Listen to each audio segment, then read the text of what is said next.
مرحبا. الحركة المنحنية لنقطة مادية، ميكانيك 1 سنة تانية رياضيات.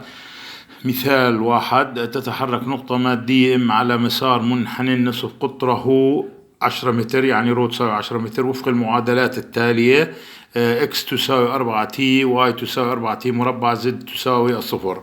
المطلوب تعيين ما يلي: أولا شعاع الموضع وشعاع السرعة، 2 معادلة المسار مع الرسم، 3 طويلة شعاع التسارع في اللحظة t تساوي 1 ثانية، يعني 1 سكند ثانية، 4 زاوية الميل بيتا لشعاع الموضع على المحور y في اللحظة 1 سكند. الحل: شعاع الموضع بدلنا معادلات الحركة ونسبناها لجملة ديكارتية. او ام شعاع الموضع يساوي ار 4t، هي اعطيتها انا هون اكس تساوي 4t، ضربتها بشعاع الواحدة اي، وال4t مربع اللي هي واي ضربتها بشعاع الواحدة جي، والزد 0 ضربتها بشعاع كي.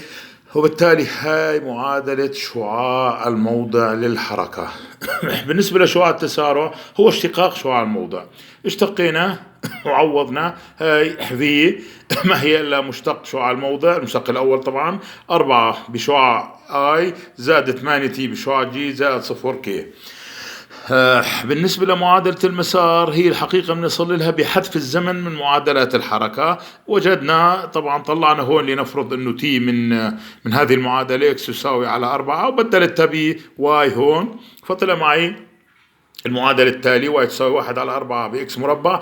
هاي الحقيقة هي معادلة قطع مكافئ، وهاي رسمت معادلة القطع المكافئ أو المسار لهذه الحركة طبعا المنحنية. طويلة شعاع التسارع، طويلة شعاع هون الحقيقة مركبة ناظمية، هو مركبة ناظمية يعني ميو ان، لأن الحركة منحنية وإحنا عندنا قانون أعطيناه ميو ان هي طويلة الشعاع.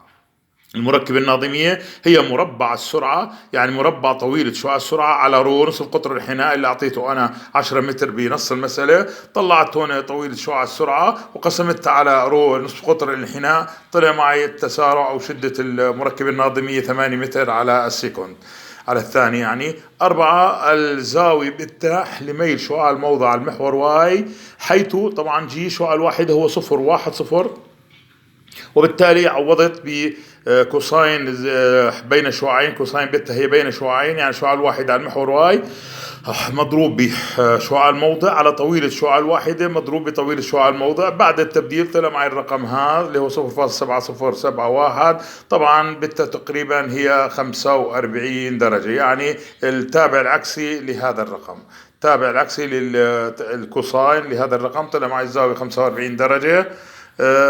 وبهذا الشكل أشكر حسن الاستماع. طبعا هذه المسألة جاءت بناء على طلب أحد المتابعين، وشكرا.